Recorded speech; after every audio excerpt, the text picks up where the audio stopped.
Good morning, everybody.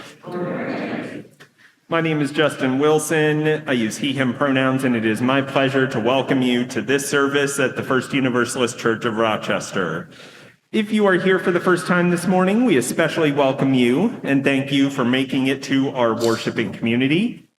We invite you and everyone to make it to coffee hour after the service for connection and fellowship, which you can get to through either those two doors or online in the same Zoom link. And you won't want to miss this morning's coffee hour in person.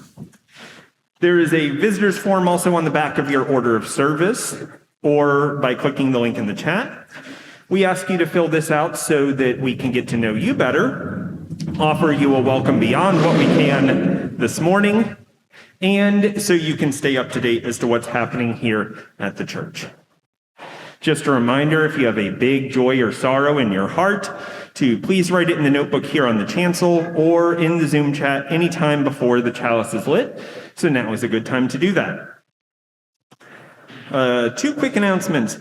Just a reminder, this Thursday, the 30th at 11 a.m. at St. Joseph's Park, the homeless outreach team will be hosting a free ice cream social. There will also be additional supportive services.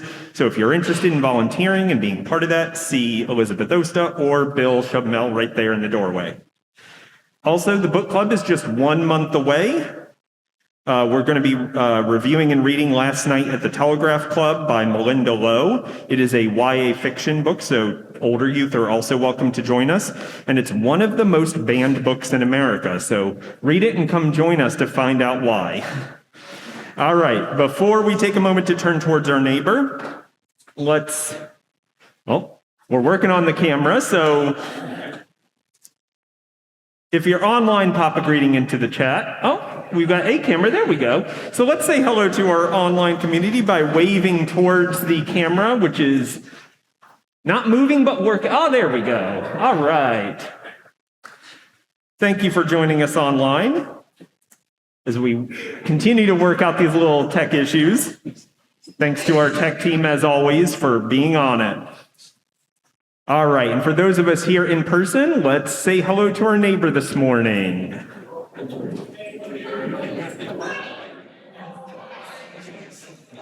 All right, we're going to start working towards our opening hymn. So for all of us already standing, please remain standing or feel free to rise in body or spirit. For our opening hymn, number 38, Morning Has Broken, with the words on the screen or in the gray hymnal.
I'm Patty Goodwin, using she, her pronouns.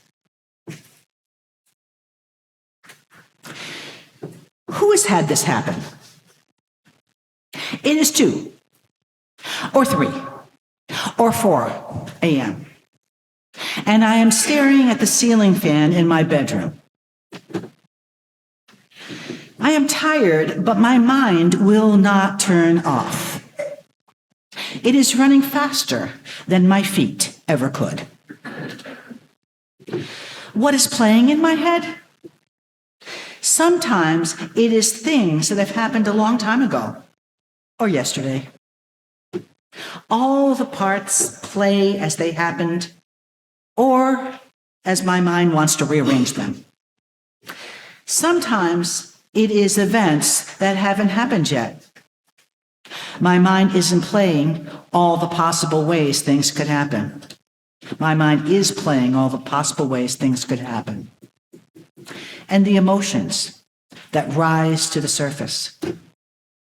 Embarrassment, worry, fear, anger, joy, love. I remember a counselor I worked with at school saying that 99% of the things we worry about never happen. At 2 or 3 or 4 a.m., this is what I remember and think about.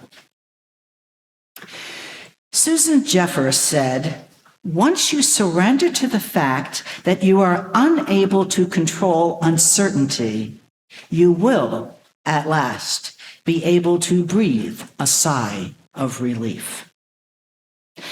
This brings me some peace and tells me to remember to live in the moment and slow my breathing so I can gain some tranquility. That is all we really can control, our own moments of peace. Come, let us take a breath and find a moment of peace as we worship together.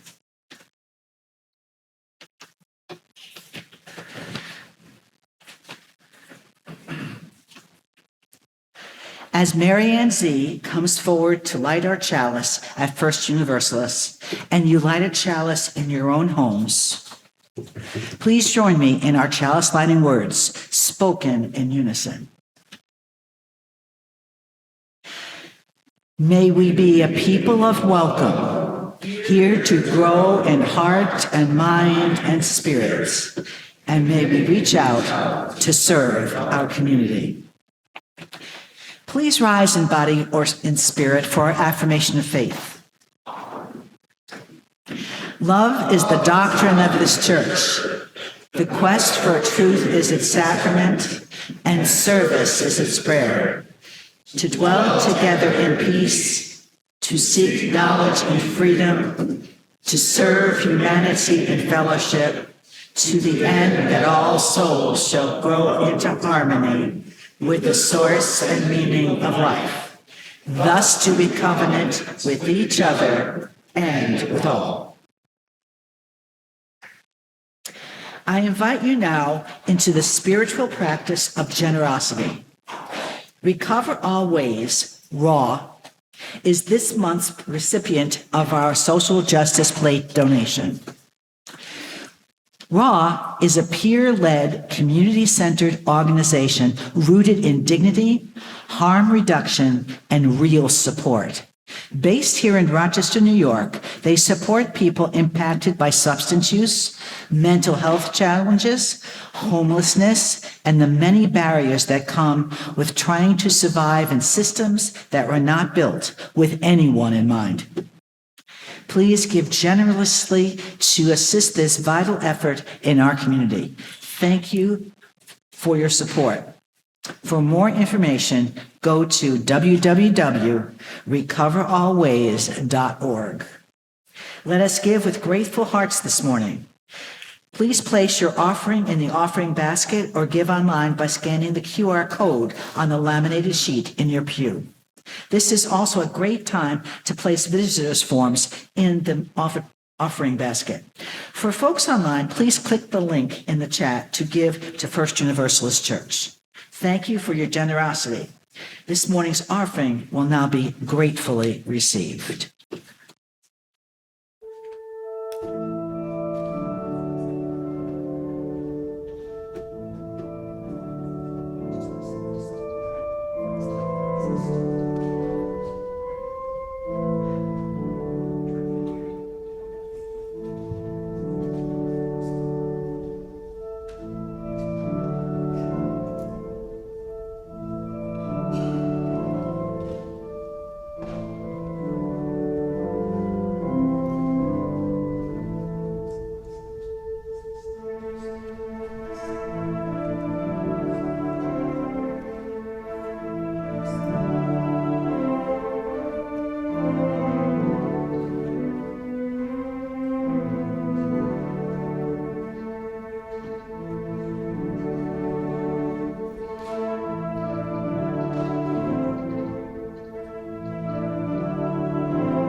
Come up to hear the story.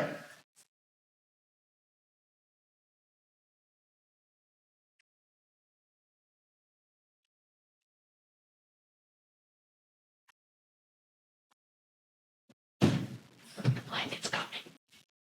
Here.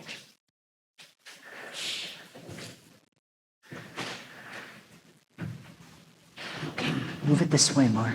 Bill, that way.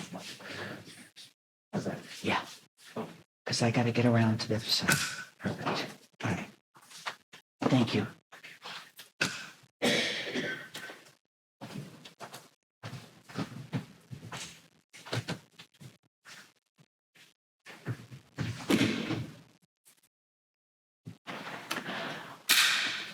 Well, this book was given to me by my good friend, Tom Williams, because he makes quilts. And he knows I do too. At the end of the story, I would like you to tell me what makes the king happy.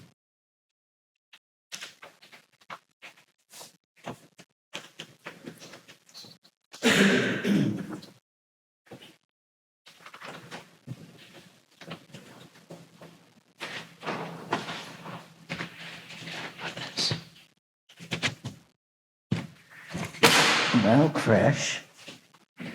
That's it. You know what? Is it going to stay or not? Yeah, okay, good. I'll sit on it. And it's not going anywhere. Okay.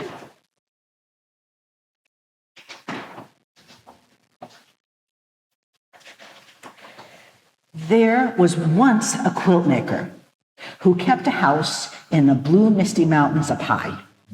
Even the oldest great-great-grandfather could not recall a time when she was not up there sewing away day after day. Here and there, and wherever the sun warmed the earth, it was said she made the prettiest quilts anyone had ever seen. The blues seemed to come from the deepest part of the ocean, the whites from the northernmost snows, the greens and purples from the abundant wildflowers, the reds and oranges and pinks from the most wonderful sunset. Isn't it pretty? This book is very pretty. It has all kinds of colors. Some said there was magic in her fingers. Some whispered that her needles and cloth were gifts of the bewitched. And still, others said the quilts really fell to earth from the shoulders of passing angels. Many people climbed the mountain, pockets bursting with gold, hoping to buy one of the wonderful quilts. But the woman would not sell them. I give my quilts to those who are poor and homeless, she told all who knocked on her door. They are not for the rich.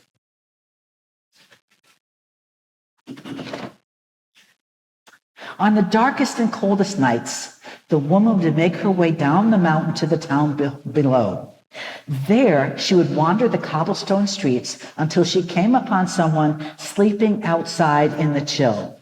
She would then take a newly finished quilt from her bag, wrap it around their shivering shoulders, tuck them in tight, and tiptoe away.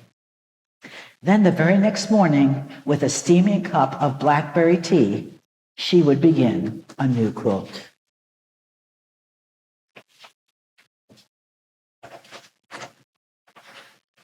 Now, at this time, there also lived a very powerful and greedy king who liked nothing better than to receive presents. Well, who doesn't?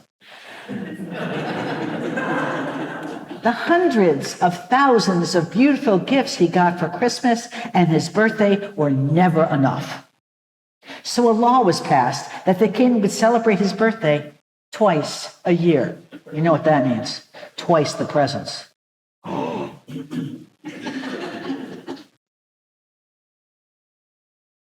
When that still wasn't enough, he ordered his soldiers to search the kingdom for those few people who had not yet given him a gift.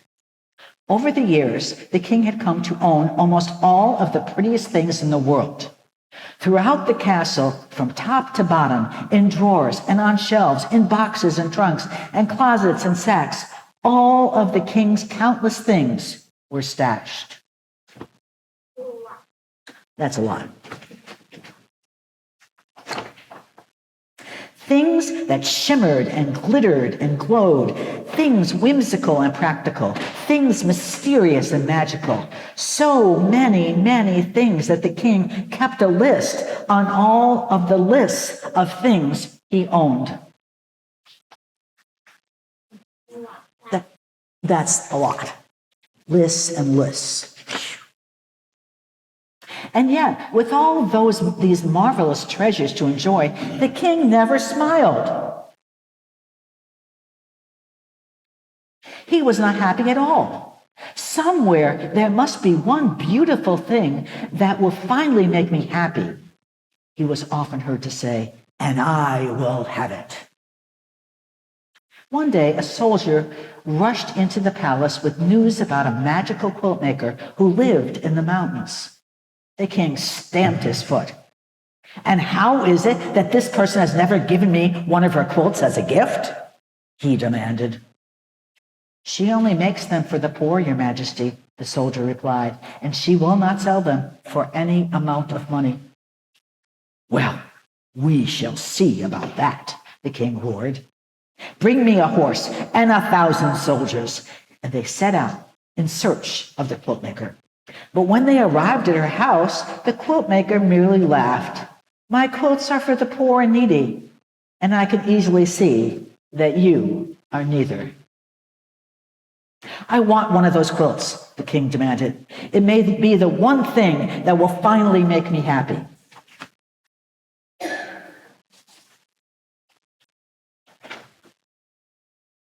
The woman thought for a moment. Make presents of everything you own, she said, and then I'll make a quilt for you. With each gift that you give, I'll sew in another piece. When at last all your things are gone, your quilt will be finished. Give away all my wonderful treasures, cried the king. I don't give things away, I take them. And with that, he ordered his soldiers to seize the beautiful star quilt from the quilt maker. But when they rushed upon her, she tossed the quilt out the window, and a great gust of wind carried it up, up, and away. Maybe she is magical. The king was now very angry. He marched the woman down through town and up another mountain where he had his royal iron maker shape a thick bracelet of iron. Then they chained her to a rock in the cave of a sleeping bear. Once more, the king asked her for a quilt, and once more she refused. Very well, then, the king replied, I'll leave you here. And when the bear awakens, I'm sure he will make a very fine breakfast of you. Uh-oh. Later, when the bear's eyes opened and he saw the woman in his cave, he stood on his mighty hind legs and gave a roar that rattled her bones. She looked up at him and sadly shook her head. It is no wonder you're so grouchy. The quilt maker said, you've nothing but rocks on which to rest your head. Bring me an armful of pine needles, and with my shawl, I will make you a great big pillow. And that is what she did. No one had ever been so kind to the bear before. So he broke the iron bracelet and asked her to spend the night.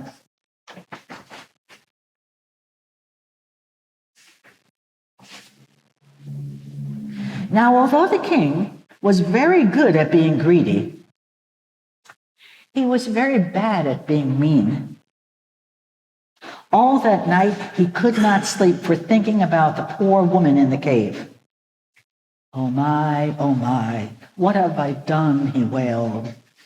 So he woke up his soldiers, and they all marched in their pajamas up to the cave to save her. But when they arrived, the king found the quilt maker and the bear having a breakfast of berries and honey.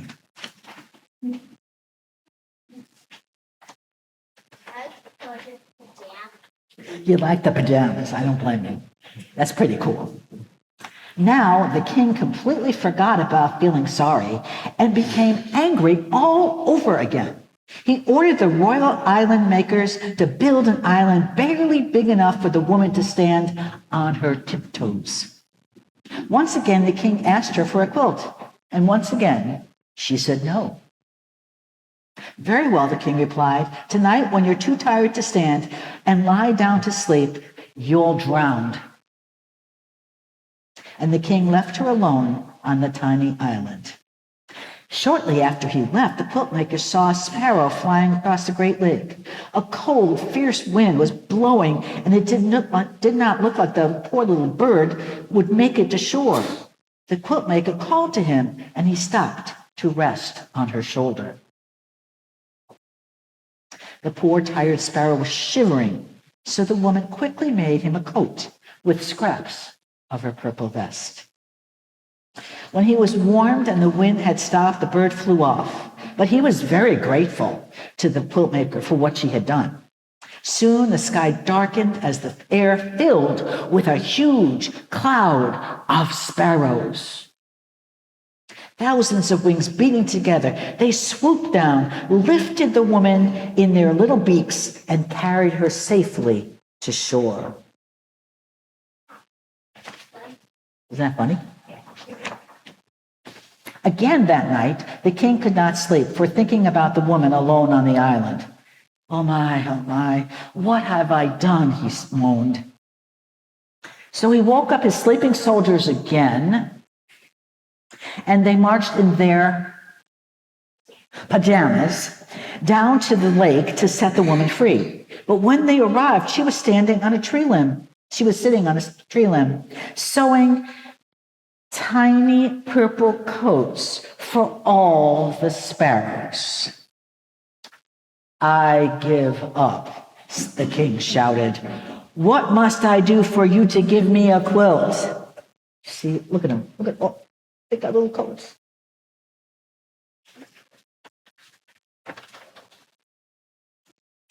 As I said, the woman answered, give away all the things you own and I'll sew a quilt for you. And with each gift that you give, I'll add another piece to your quilt. I can't do that, cried the king. I love all my wonderful, beautiful things. But if they don't make you happy, the woman replied, what good are they? That's true, the king sighed, and he thought about what she had said for a long, long time. So long that weeks went by. Oh, all right, he finally muttered. If I must give away my treasures, then I must. How long do you think it's going to take him? He had a lot of stuff, you know. The king went to his castle and searched from the top to the bottom for something he could bear to give away. Frowning, he finally came out with a single marble. But the boy who received it smiled so brightly in return, the king went back for more things. Eventually, he brought out a pile of velvet coats and went about the town giving them to people dressed only in rags. All were so pleased that they marched up and down the street in a grand parade.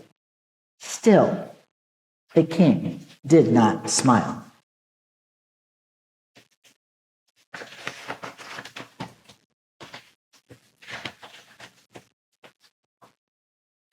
Next, the king fetched 100 waltzing blue Siamese cats and the dozen fish that were clear as glass. Cats and fish.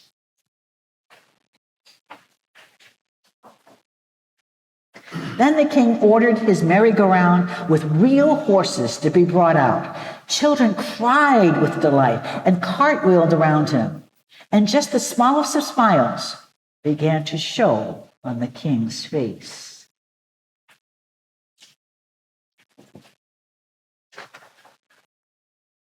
The king looked about him and saw the dancing and merrymaking and all the happiness his gifts had brought. A child took hold of his hand and pulled him into a dance. Now the king really smiled and even laughed out loud. How can this be, he cried. How can I feel so happy about giving my things away? Bring everything out. Bring it all out at once. Meanwhile, the quilt maker kept her word and started making a special quilt for the king. With each gift that he gave, she added another piece to the quilt. They're having a good time. So the king kept on giving and giving. When at last there was no one left in town who had not received something, the king decided to go into the world and find others who might be in need of gifts. But before he left, the king promised the quilt maker he would send a sparrow back to her each and every time he gave something away. Morning, noon, and night, the wagons rolled out of the town, each piled high with the king's wonderful things. And for years and years, messenger sparrows flew to the quilt maker's windowsill as the king slowly emptied his wagons, trading his treasures for smiles around the world.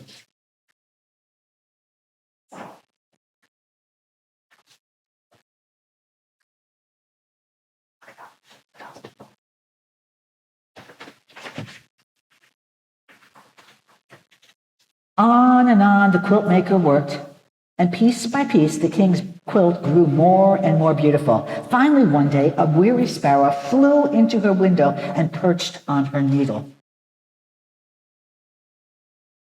She knew then and there that it was the last messenger, so she put a final stitch in the quilt and started down the mountain in search of the king. So there's the last stitch.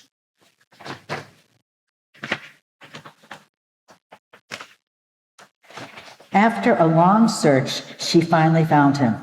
The king's royal clothes were now in tatters, and his toes poked out of his boots.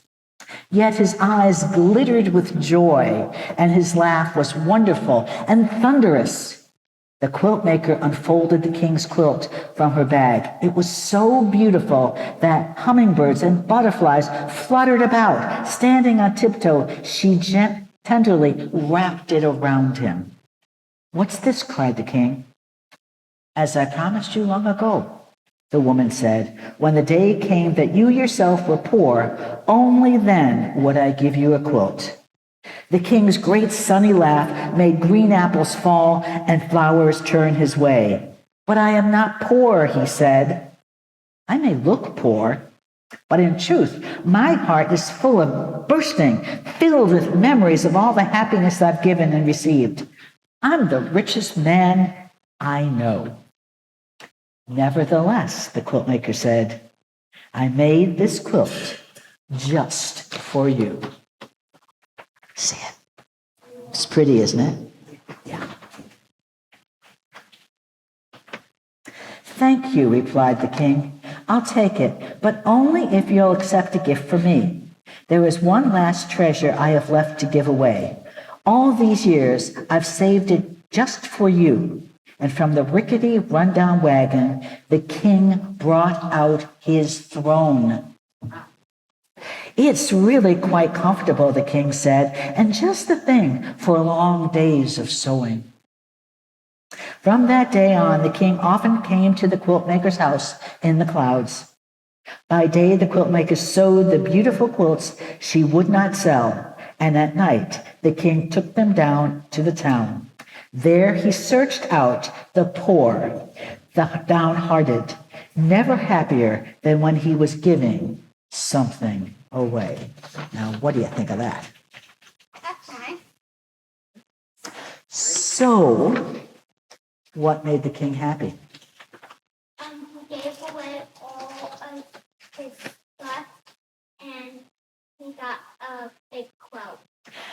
And what about all the people that he gave things to? He smiled. And then what did he do? Smiled. Exactly. So the quilt maker's gift was a quilt, but maybe it was something else too. What? Happiness?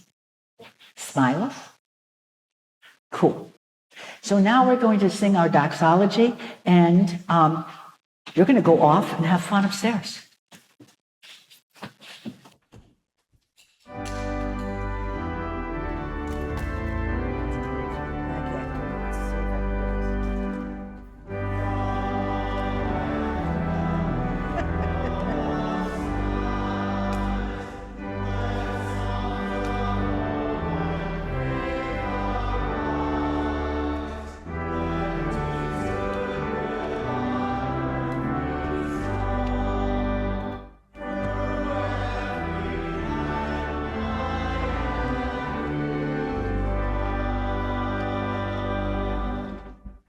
I can't quite put my finger on it, but the king in the story reminded me a little bit of somebody.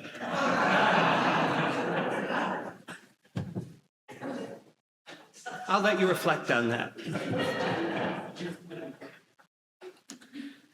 I invite you now into this reverent time of the sharing of joys and sorrows of our gathered community. If you would like to, you can place a hand over your heart to be able to listen from this heart-centered place.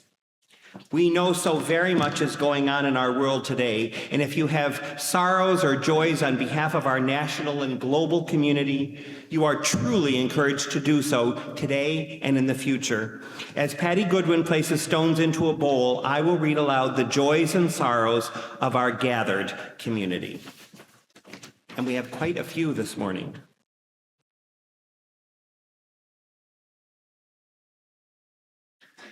A joy, Becky and Bill will celebrate 63 years of marriage tomorrow.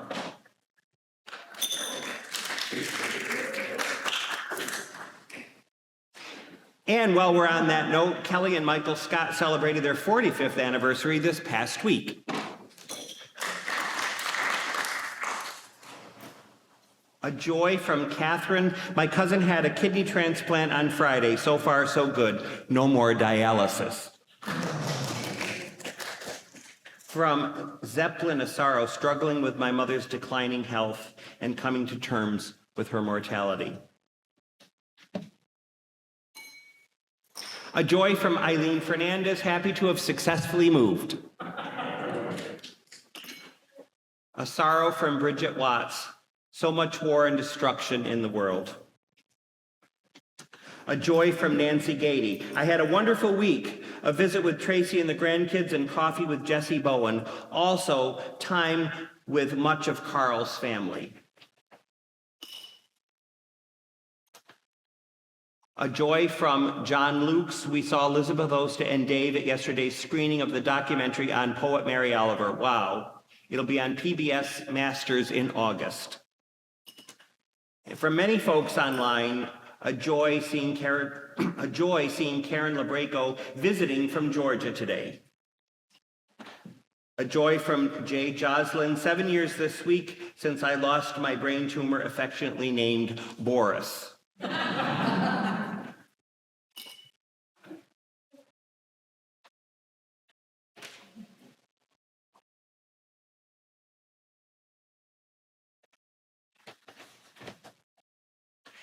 This morning we share in a community ritual to honor the many joys and sorrows we bring into this space, whether read aloud or kept in the silent sanctuaries of our hearts. In a moment, those here in person are invited to come forward to drop stones into the bowl. If you need to remain seated, please raise your hand, and someone can come to you with a bowl to drop stones in. If you are joining us online, please send a heart emoji into the meeting chat. Let us join in this collective ritual of honoring the joys and sorrows of us all.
Now the circle of our care is drawn larger.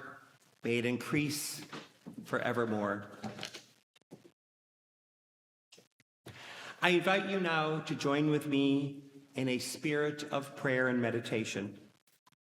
Loving Creator, beyond our understanding, yet closer than our breath, breathe into us your love so that we may love ourselves and others as you do. Help heal the fear, the hate, and judgment that wound so many. Help us know deeply and certainly that your love transcends all labels, all categories, all words. Your love rains down on us all. Everyone is invited to your table. We bring our whole and broken parts and come together in your love, which binds us and heals us all. Amen.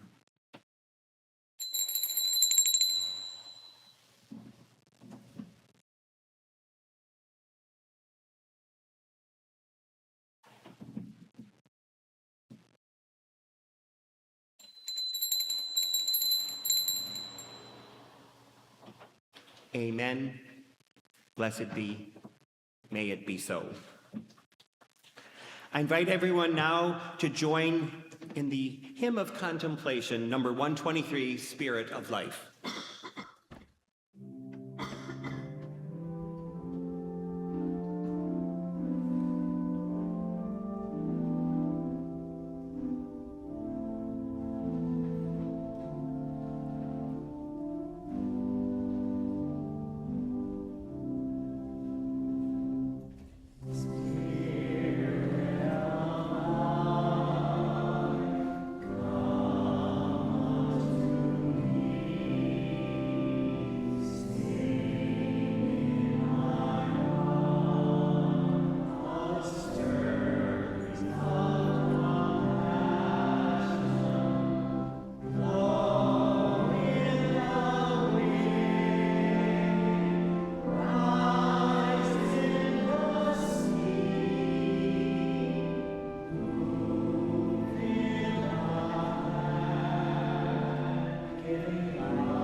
I'm going to begin by apologizing to the spirit of Eleanor Siegfried, because I believe we will go past 1 hour this morning. And Eleanor always let me know.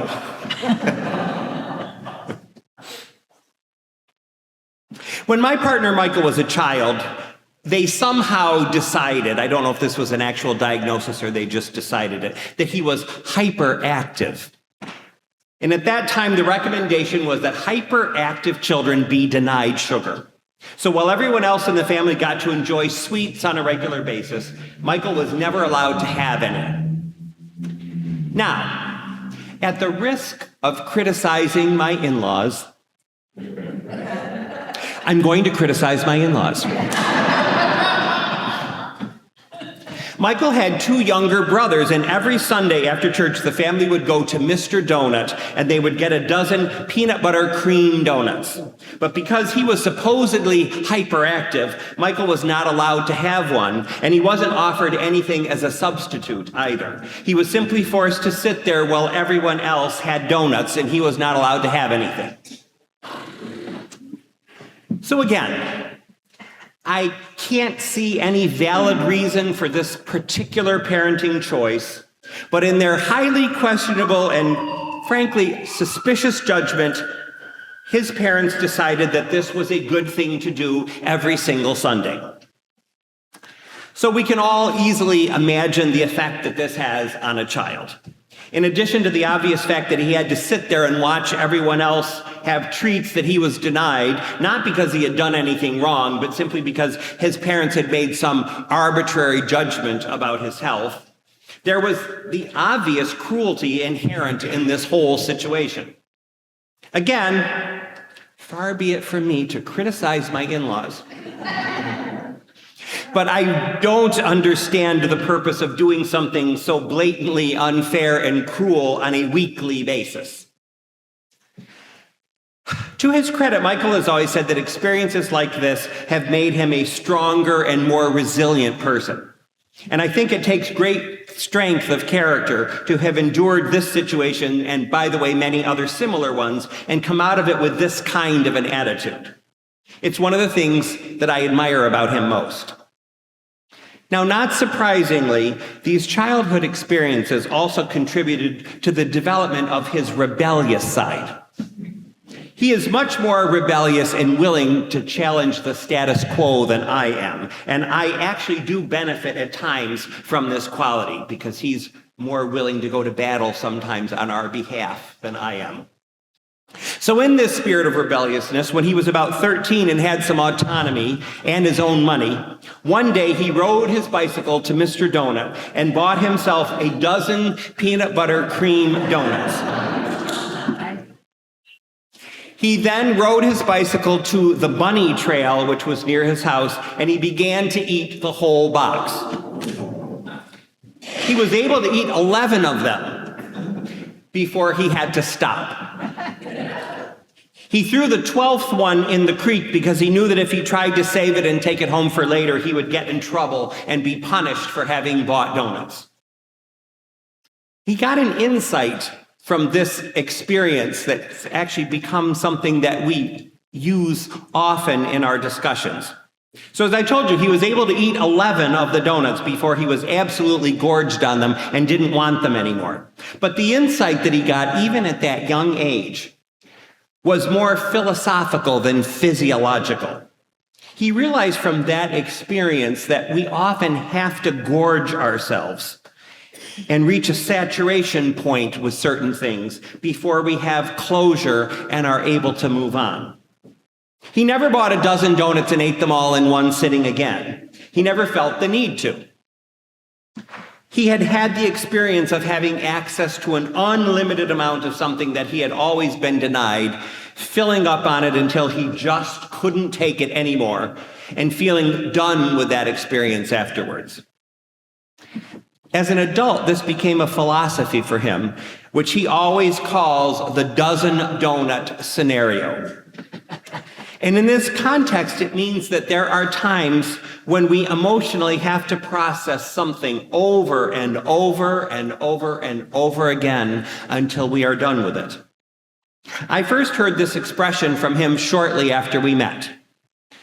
My previous relationship in many ways had been a deeply troubled one, which left me with lots of unfinished business that had to be processed. And processed. And processed. And processed over and over and over and over again. We've all been there ourselves, either with ourselves or with a loved one. There's a messy breakup, and the person has to talk about it until everyone around them is sick of the topic. How could he do this to me? Why did I put up with that? Did everyone else see the problem before I did? Why did I stay in that situation so long? Why didn't I leave sooner? Did he cheat on me the entire time? Did everyone know but me? How dare he keep the blender? He knew that was a wedding gift from my coworker. You know, now it's clear. Now I understand why he acted so mysteriously at my sister's wedding. I thought it was odd that time that stranger came up to him at the mall and seemed to know him. Why did he deny going to the Olive Garden that time, even though I found the receipt in his wallet?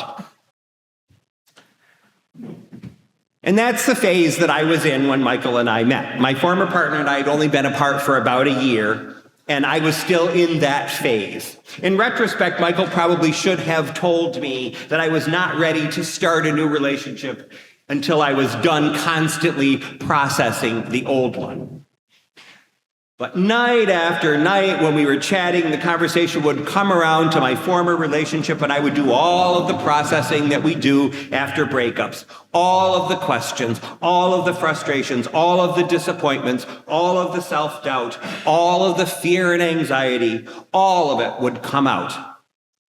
And he would sit there, patiently listening, giving a word or two of advice when it fit, and never, ever acting worn out or impatient.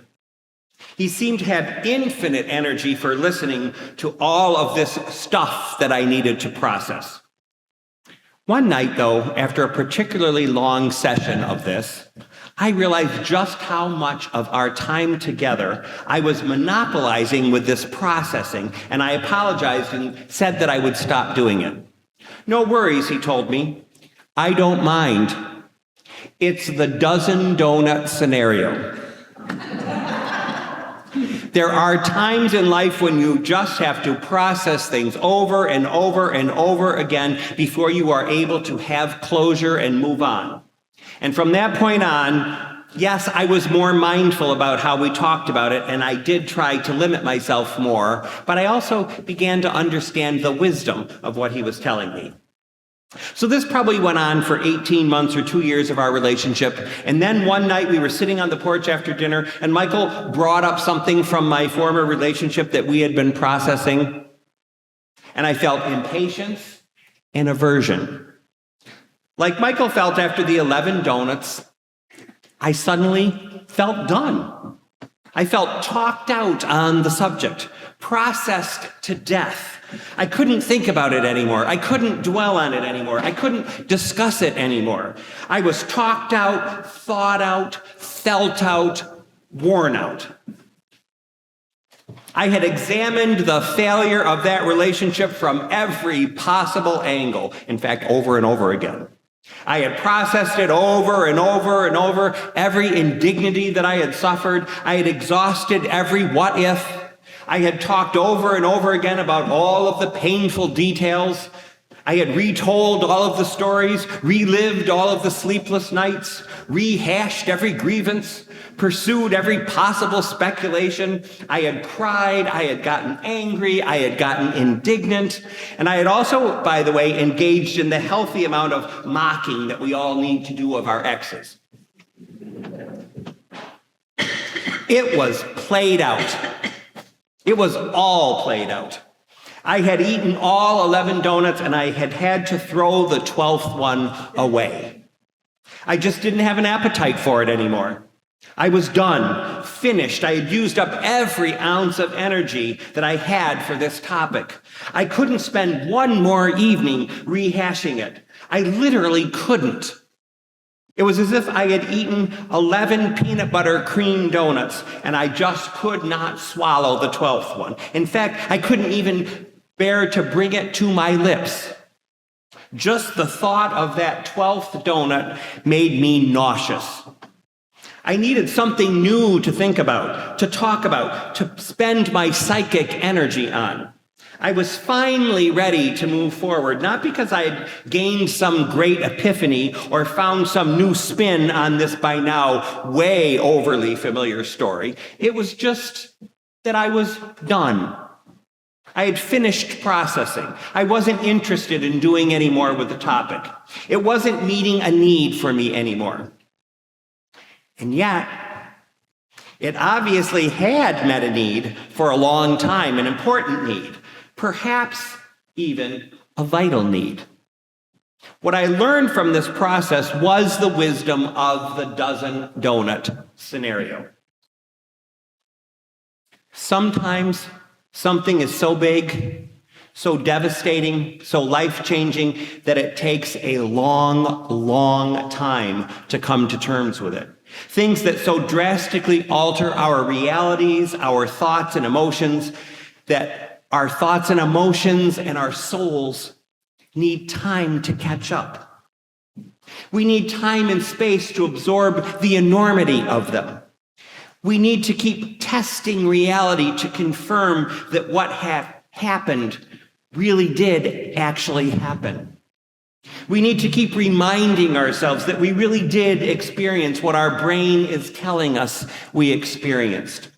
And in this process, we slowly realize that in spite of how devastating the event or occurrence, in spite of everything, we are still here. Wounded, perhaps diminished, and certainly irrevocably altered, but still here. And retelling and reliving the experience over and over and over again is often a necessary part of eventually transcending whatever it is that happened. The dozen donut scenario, the idea that we have to gorge ourselves on a painful experience, runs counter to a lot of the advice and wisdom that we get from others and from the culture around us, right? Think about it. It's not uncommon when we're going through something difficult for people to advise us to get over it, focus on something else, get our minds off it, stop dwelling on it, look on the bright side, count our blessings, focus on those even less fortunate than us. And yes, this advice has its place at times. But relying exclusively on moving on tactics can be an exercise in toxic positivity. Because sometimes, as awful as it is, we need to dwell with pain and grief. My friend Martha lost her husband and her sister in fairly close succession, and they were pretty much the only family members that she had. And she was understandably quite burdened with sadness and grief for quite a long time. This happened around the same time my first relationship broke up, and the two of us would commiserate often. We spent a lot of time together. And she gave me some excellent advice that has stayed with me. Sometimes you can't get over things and you can't get around them. The only way to go is through, she would say. And so at those times, we do often have to dwell, at least on an occasional basis, on the thing that has happened. So if you are in that place right now, please know you are not flawed or weak because you have to talk the same thing through over and over again. Some things just take a lot of repetition before we can integrate them into the narrative of our lives. And if you are one of those kind, compassionate souls like Michael, who has the ability to listen and to process the same thing with the same person over and over and over again, you are truly one of the angels among us. My wish for you is that someone else will be there for you when you need to do the same thing.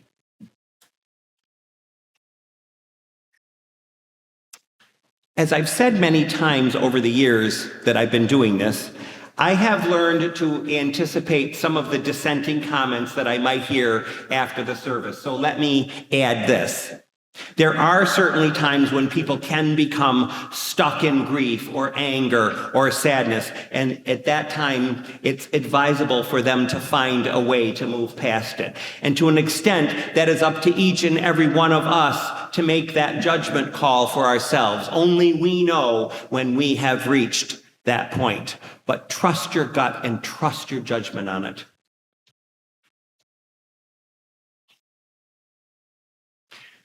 My grandfather died very suddenly when I was in 10th grade.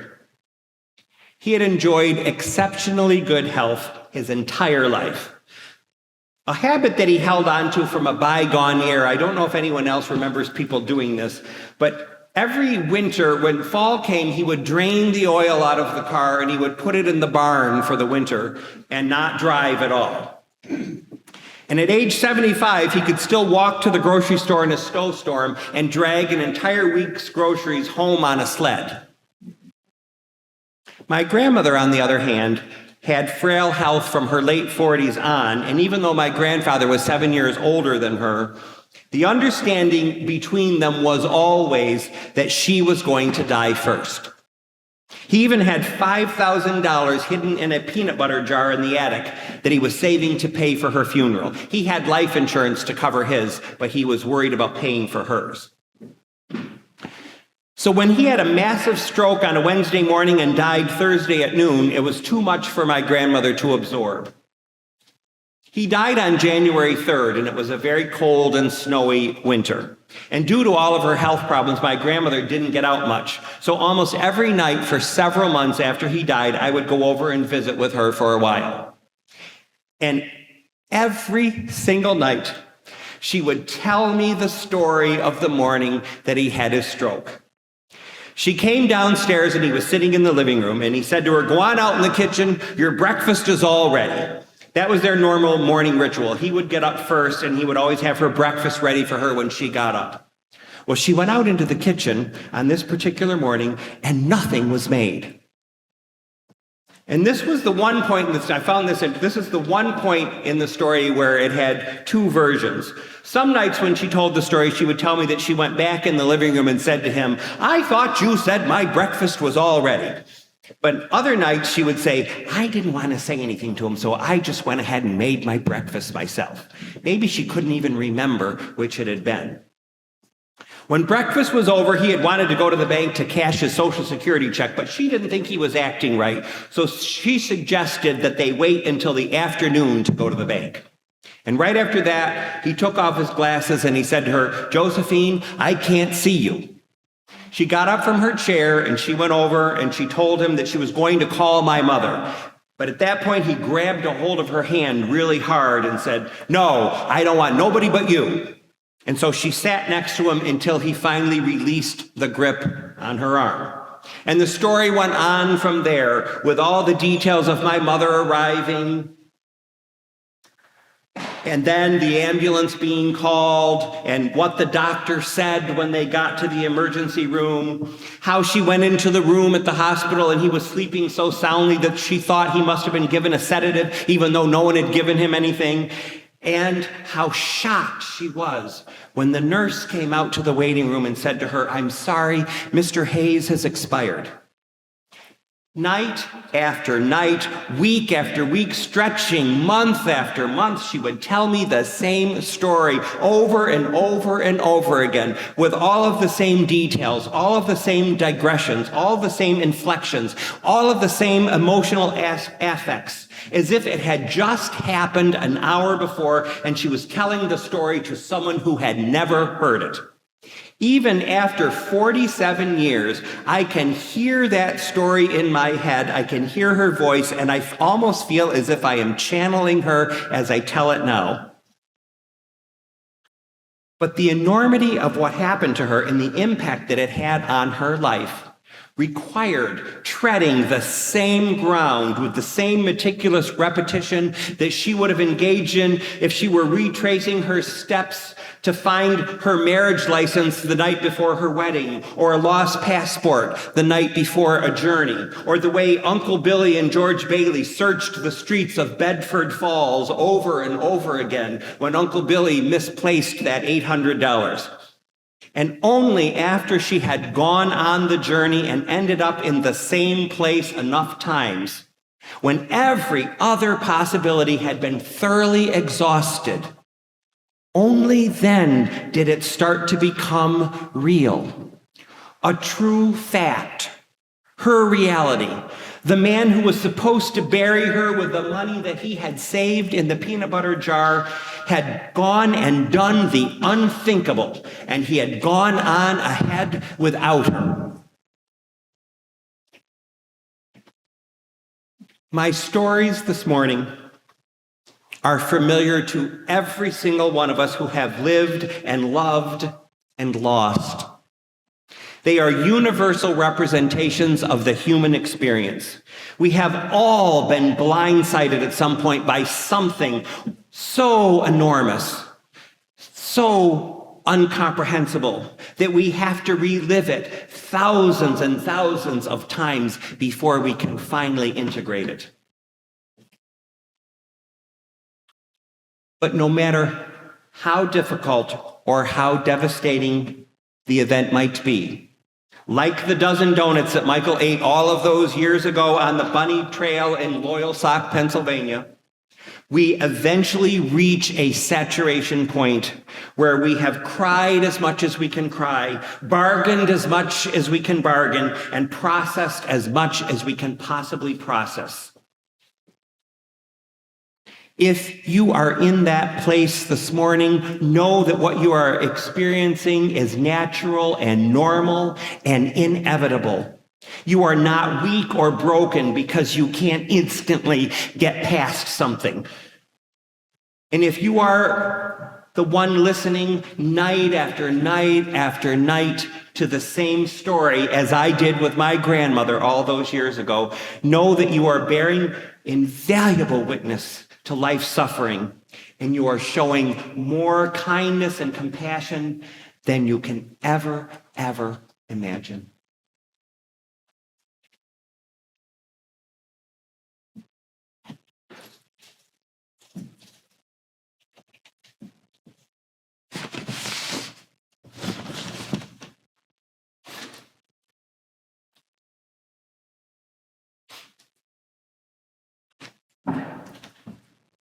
I invite you now to join in our closing hymn, number 78, Color and Fragrance.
Please remain standing as Patty Goodwin extinguishes our chalice flame this morning. Let us read together the words printed on the screen.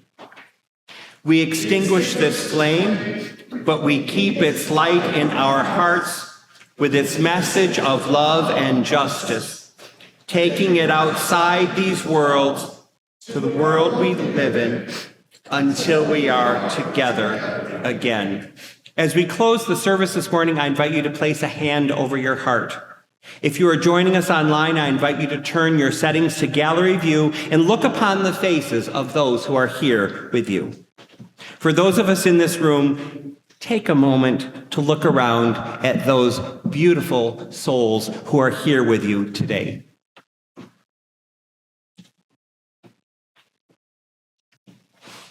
There is too much hardship in this world to not find joy every day. There is too much injustice in this world not to right the balance every day. There is too much pain in this world not to heal every day. Each of us ministers to a weary world. Let us go forth now and do that which calls us to make this world more loving, more compassionate, more filled with the grace of divine presence each and every day. And let us say together to that, amen. Everyone is invited to join us for the coffee hour immediately after the service in the Clara Barton Lounge or online in the current Zoom meeting. We hope to see everyone there.